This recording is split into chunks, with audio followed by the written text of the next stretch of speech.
So, I wanted to talk to you guys about when I had to live in a tent.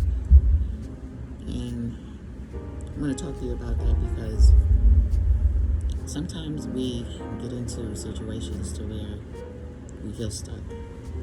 We feel like we don't have a way out, you know. I know when I decided to leave home, I had no idea what I was going to do. I had no idea what I was going to do. And if you hear the noise in the back, I'm close to the amusement park, so excuse the noise. But I was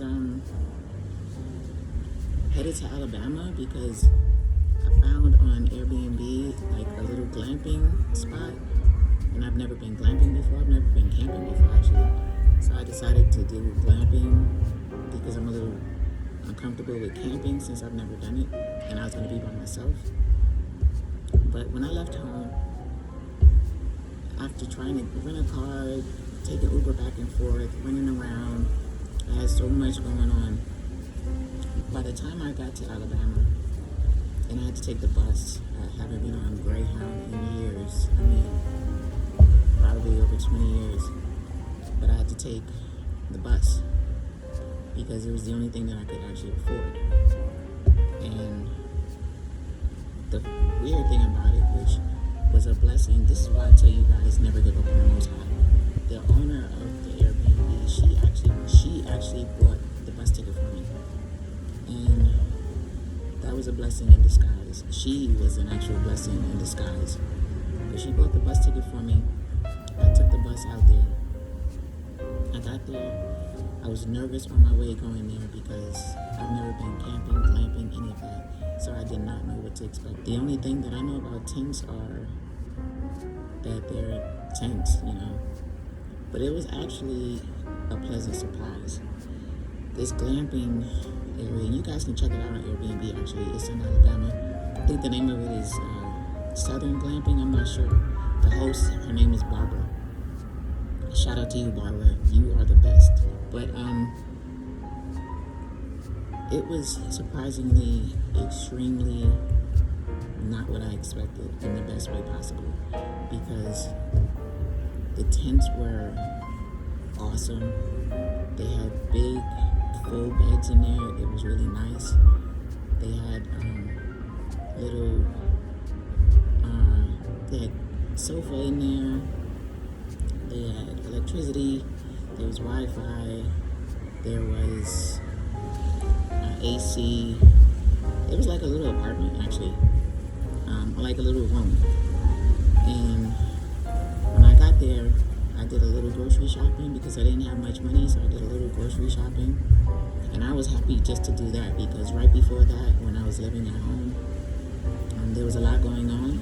And while, like, towards the last 2 weeks of me living at home, or a week and a half, I didn't have any money, I didn't have any car to get around, and there was no food in the refrigerator, so I was like starving and losing weight and things like that. But I just looked at it like a fast, basically, so I can get through it. But I got out there, I went grocery shopping, and, you know, I stayed in the tent, and the grounds were pretty decent, you know. They had their own lake, you can fish there, there was zip lining there, they had a pool, they had a pool table, a full bathroom, full kitchen so you can cook your food. There was animals everywhere. There was sheep, goats, I think it was goats, pony, ducks, dogs. It was everything over there, so I was surrounded by that. So that was awesome. It was a pretty decent, it had barbecue grills, pedal boats. It was pretty nice, actually. You know, it was actually in a very remote area. And that's the part that had me uncomfortable because the area was so remote. It was like a dirt road. It reminded me way back when I used to go to South Carolina for the summers, where the roads are like dirt roads. But I felt secure because Barbara is no joke. Barbara is no joke, you know. She made sure she let me know nothing's gonna happen to you here, you know. Just use this time to relax and get yourself together. and I stayed in that tent for a month. But the thing about it is, again, I was blessed because when I first got there, I was in one of those small tents. I think like the smallest one that they have. And then she put me into another tent, one of the bigger ones. And it was like a total upgrade. You know, that one had a porch with it and had the fire pit right there. I made my first fire with wood. I had no idea what I was doing. I took a couple steps back. I thought I was gonna set myself on fire, but I did it. So yeah, I had firewood. It was just awesome, you know. She had her office. She let me use her office so I can, you know, work on my channel because I had a different YouTube channel at the time. But then things started happening, of course. I know someone, like, I guess, hacked into her cameras and watching me.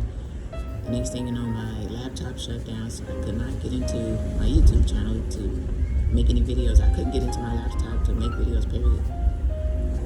The one good thing is that I didn't watch TV for like a month. I didn't watch TV that whole time. I was able to walk barefoot in the grass. So I did a lot of grounding.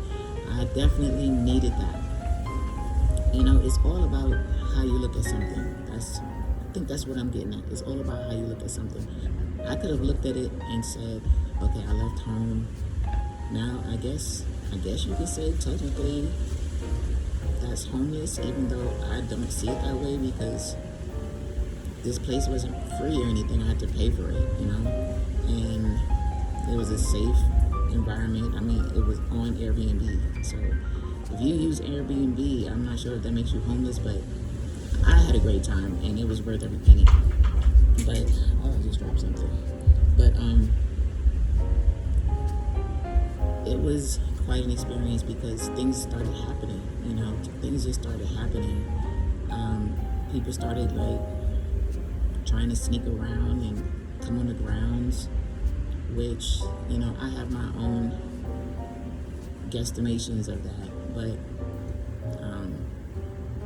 again, Barbara was not a joke, and she meant business when it came down to security. So, and she had cameras everywhere, on the grounds, everywhere.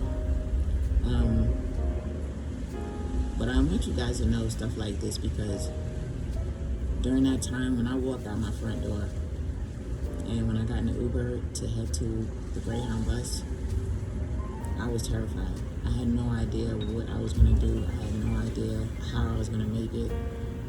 You know, when I left home, after doing so much of this and that and paying for the Airbnb, I think I had about $200 in my pocket. So I was really trying to figure out how am I going to make this $200 stretch for the whole month. And it's freezing out here. But that's why I did a small grocery shop, and I had to buy things that I could stretch, you know.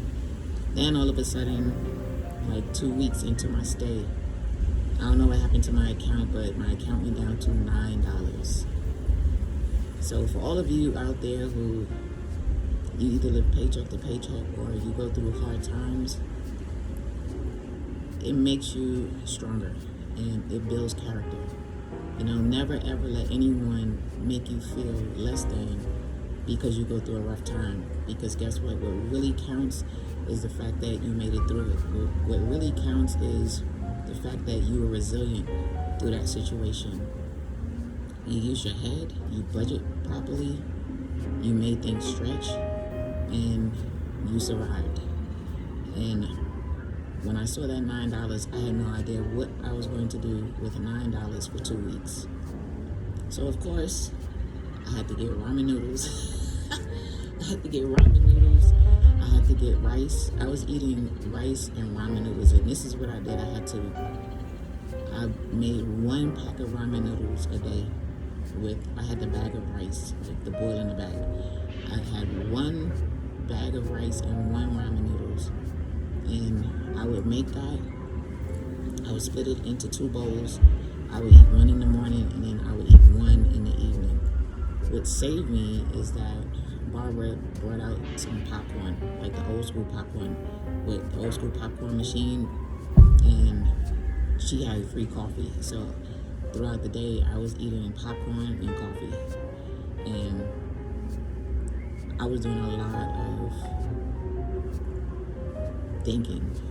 I think that was the roughest time that I had, because during that time, I really had to do a lot of shadow work. During that time, I really had to face the things that I was going through. I really had to come to terms with the things that were happening to me, and I really had to go within. Naturally, of course, about the first week, I did a lot of crying, a lot of blaming, a lot of looking outside of myself. But the more I grounded, the more I just sat and had the opportunity, because with the tent, I was able to, you can like open the tent, but it still has like a little screen see-through, and I was able to sit Indian style on the floor, and I was facing where the sunrise, so I was able to sit Indian style and meditate to the sunrise in the mornings. That did a lot. I was able to watch the sun go down. I was able to walk barefoot in ground. I was able to be around the animals, and they followed me everywhere. And I was able to just connect with nature, sit under a tree, on the swing, I zip lined for the first time. That was awesome, because all of the things that I seem to like to do, for some reason, I became afraid of those things, like heights, swimming, things of that nature. So I didn't want to go zip lining because I was afraid of heights, but I did it anyway. And I wound up doing it twice because it was so much fun. It was amazing. I had a great time. And Barbara was kind enough to, because I didn't have a car,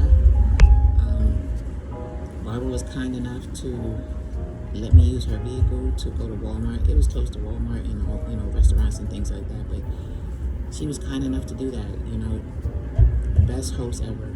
She went out of her way to help me, and to me, she was heaven sent. I just couldn't believe the help that she gave me. But I had a lot of time to do a lot of thinking. There was a bed in the tent and everything. A nice soft bed too, so I had a lot of time to just lay down and think sometimes. I was by myself. There were guests who showed up, but I really needed that time to totally be by myself. I did not want to be around anyone. I just really needed to wrap my head around everything that I was going through, and it was just a lot at one time. And then I had to try to figure out, how long was I going to stay there? What was I going to do?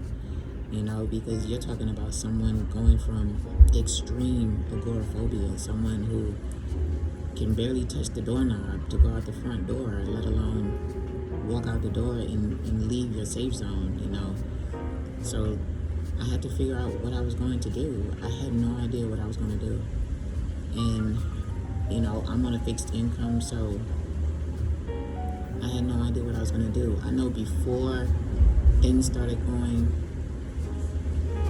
berserk at home, I was planning on moving to Costa Rica. That was my plan. I had a vision board up and everything. I was doing research for almost a year. So, I don't know. I meditated on it. I asked the Most High for guidance. I just flat out asked the Most High, where should I go? What should I do? Where can I go to where I can feel free? Where can I go so that I can heal? Because staying at the glamping grounds, that was just the beginning of my healing. And I actually really, really needed it, because, it was open ground, so the sunlight was always on me. I got some color back because being agoraphobic, you don't go outside, so I wasn't getting any sunlight. I was on a lot of vitamin D, and I was really, really pale. But after being at the glamping grounds, I got my color back, and so I was looking fantastic. My skin was looking fantastic, nice and healthy, and I was really appreciative of that. I was super appreciative of that, I would not have taken back that experience for anything, because after being in the house and inside my room for years, just depressed and down and out and lost. I was finally outside, and I needed that. My body needed that. I needed to connect back to nature. I needed to go through that experience. So sometimes if you go through things, don't think for a second that you're crazy, because sometimes you have to make extreme decisions for yourself. Me having to go stay in a tent for a month, that was an extreme decision, but I did what I had to do. I know at that time I figured I have to do something other than this. That was just a stepping stone to me figuring out who I am. So in a dream, I got my answer, and my answer was Costa Rica. My answer was Costa Rica, and even though I was excited, I was scared to death. I was scared to death because I haven't flown in years. Fortunately, right before I left, see, the Most High is awesome. Right before I left, my passport showed up, which was a blessing, because someone was stealing my mail. So right before I left, my passport came. So that was perfect. I was able to take my passport with me to Alabama. So when the time was up, when it was time for me to go, I booked my ticket to Costa Rica, and I had to take a bus. I had to take a Greyhound bus to Houston, and I stayed in Houston for a few days. And I took a Greyhound bus to Houston because it was going to be easier for me to fly from Houston to Costa Rica. So I stayed in Houston for a few days, picked up a few items. And when the Uber came, I put my stuff in the Uber. When I pulled up to the airport, I was terrified. I was terrified, but I know what had to be done. I know I had to do this. I just knew I had to do this for myself. I had become completely codependent on everyone, to the point to where these are the things I had to face when I was in the tent. I had to face the fact that, instead of me pointing fingers and trying to place blame and ask questions like, why me and why, I had to just look at certain things about myself, the things that I knew I could change, which is me. That's the only thing that I have control over. So I had to look at myself, and I had to just be honest with myself and know that there were things I needed to work on. My codependency. I was going through so many things with agoraphobia and anxiety attacks and things of that nature that I just became completely codependent on everyone. And that's unfortunate. That's unfortunate because I feel like that did me a disservice. If anything, it really did me a disservice. It really made me not be as independent as I'm used to being, and that's just not the best thing. I'm used to being, independent. I'm used to being the head of the household. I'm used to being the one who takes care of everything. And I allowed myself to get in a situation to where everyone was caring for me. And even to the point to where I guess I use it as a crutch, not on purpose, but I use it as a crutch because I guess I got used to it. I had to come to terms with those things. I had to come to terms with the reality. I had to take accountability. And I had to say to myself, okay, you're going to Costa Rica, you don't know the language, you don't know anybody out there, you're going by yourself, you don't know how you're going to get by. But my faith in the Most High, my faith in the Most High is incredible. I just did it, Went to that airport, I got on that plane, there was a layover in Nicaragua, a 5-hour layover, so that was good. It gave me some time to,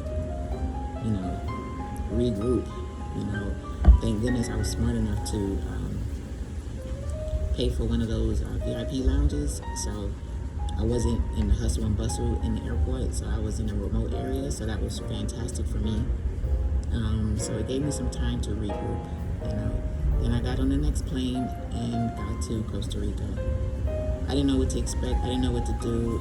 I know one thing, I started crying as the plane was landing because it was like a dream come true. Even though I was afraid, it was still like a dream come true for me because I had wanted to move to Costa Rica for so long. And actually, I was supposed to move to Costa Rica this year, 2024 in June. But everything happens for a reason, so I wound up going early. So I cried on my way. I cried while we were landing the plane, and when I got off the plane, I had to figure out what to do. Grab my bag, I didn't know what to do. Thank goodness that the cab drivers spoke English, and that's rare, but the cab drivers spoke English, and I had already booked my Airbnb, and it was actually a really nice Airbnb. So he took me over there, and that was a great experience being there, I was really welcomed over there. They treated me really great, like family. We all got along beautifully, and it was a good stay. It was a good stay, a modern place. So it's almost like being back in the United States. Everything was very modern. But I'm telling you guys this because I was just thinking about when I had to leave home and when I had to live in a tent for 30 days. And, anybody could make fun of me for that. Anybody could make fun of you if you've ever had to struggle and make some tough decisions and tough it out for a little while, But it really built my character. It really made me do some self-reflecting. It really made me ground in a major way. And it really made me understand that if I was going to reset my life and start over, I needed to start with accountability. I had to start with accountability, because if I would have started with pointing fingers and blaming people for my situation, then I would have never took the time out to focus on the things that I could change and that I can do better. I'm grateful at the fact that I am a better person every day. I'm grateful. I know who I used to be. I know who I am today. I don't know who I'm going to be tomorrow, but I bet you I'll be a better person tomorrow. And that's just how I look at it. Every day I just know I'm going to be a better person the next day. And then the next day I'm going to be a better person that day as well. But I'm saying all of this, guys, because if you ever get yourself in a situation to where you struggle and you have to tough it out, you have to pull those boots up and you have to tie them up tight, and you have to get out there and you have to tough it out. Just never lose faith in the Most High. Never lose faith in the Most High. And whatever you do, just know that you can do it. Know that you can do it, okay? Just know that you can do it. It's so important to know that, because that alone, not alone, but that's a huge part of making it through. That's a huge, huge part of, I gotta put on a hoodie. Good gracious. But, gosh, guys, I just want you guys to please, if you're ever in a tough situation, just look at it differently. Just look at it differently. Just look at it for what it is, a learning experience. Get through it, so you can be able to look back on it and just understand all the different lessons that you can learn from it. I know that when times get rough, we kind of freak out. That's how I felt when I was staying in a tent. I really didn't have money or food or car, anything. I remember there was nights I would go to bed early. I would be in the bed like 5 or 6 o'clock because I didn't have any food, So I would just go to bed and wake up the next day like, okay, that's one day down. I lost a tremendous amount of weight when I was there. As you can see, I've gained it back, I'm back to being my healthy self. But I lost a tremendous amount of weight there. But again, I would not change that situation for anything or anyone, because I learned a lot about myself.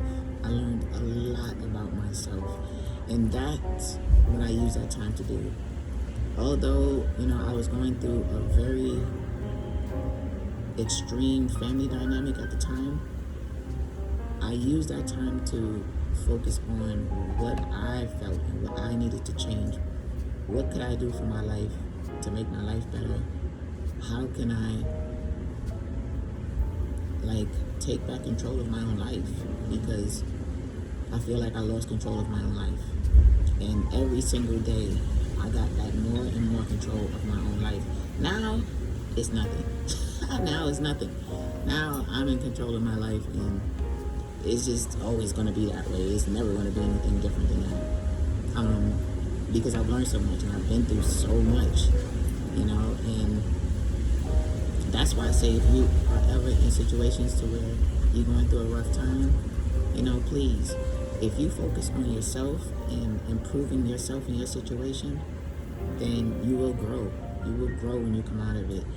If you waste time focusing on anyone other than yourself, it's going to make you stagnant. You're going to be spending so much time worried about the wrong thing. And I'm not saying you can't reflect on your situation, because that's not realistic in my thoughts. I don't think that's realistic. Of course you're going to think about your situation. Of course you have to reflect on your situation sometimes and ask yourself, what in the world am I going through? But overall, you should be focused on yourself first and foremost. That's just my opinion. You should be focused on yourself first and foremost, because you have to make those positive changes. You have to toughen up. You have to understand that to take back control of your life, you have to take back control of your life. You can't put that task in anyone else's hands, and you have to be as tough as you've ever been.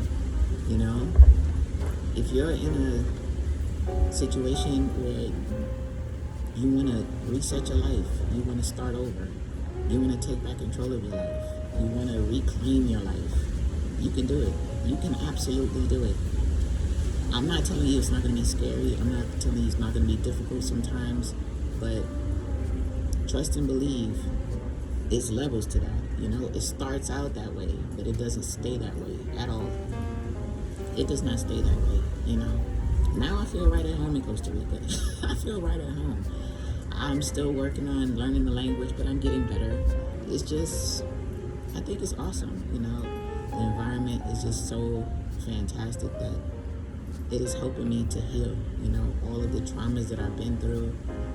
It's helping me to take a step outside, Am I able to do it all the time? No. Am I able to do it every day? No. I'm working to heal. It's a process. And I'm being kind to myself as I go through this process, because I know that it's not going to happen overnight. And so I'm just being kind to myself and taking my time, being patient with myself. But I'm also proud of myself because, as I said, I used to not be able to open a door when Uber Eats came. That's how extreme our agoraphobia was.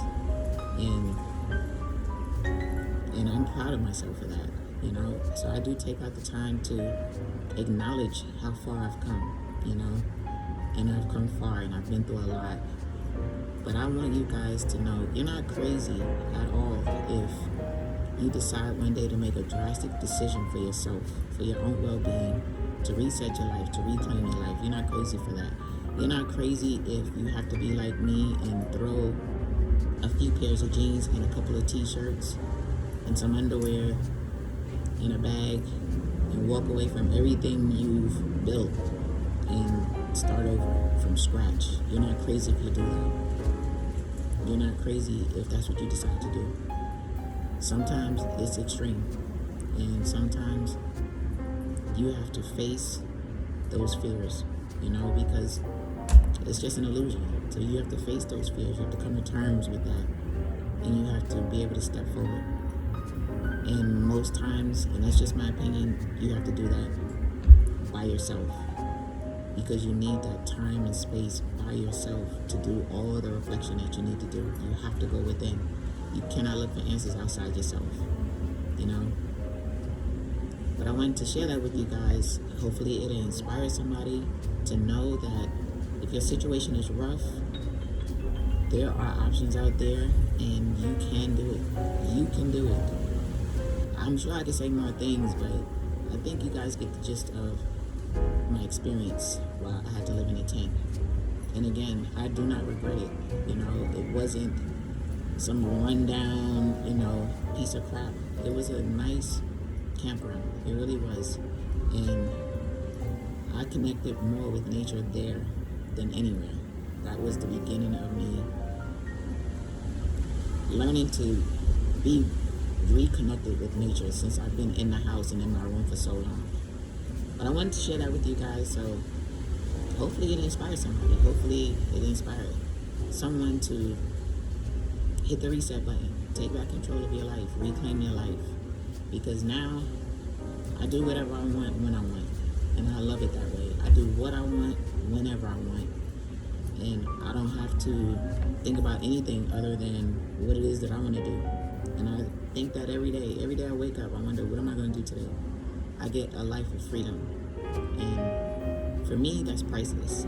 For me, I am super wealthy because I get to do what I want when I want, and you just can't put a price tag on that, So I hope this inspires someone, and if it inspires you, please, by all means, dare to hit the reset button in your life and dare to reclaim your life. You can do it. I know you can. If I can do it, I know you can do it. I know people don't like when you say that because I know sometimes that annoys me, but you can do it. I love you guys.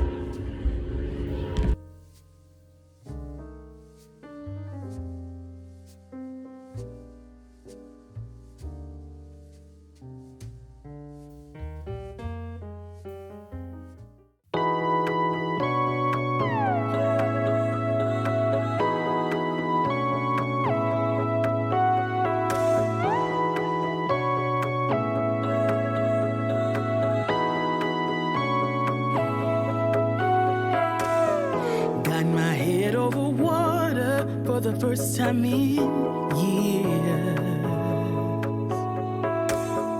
got my feet crossed the border from a land of tears.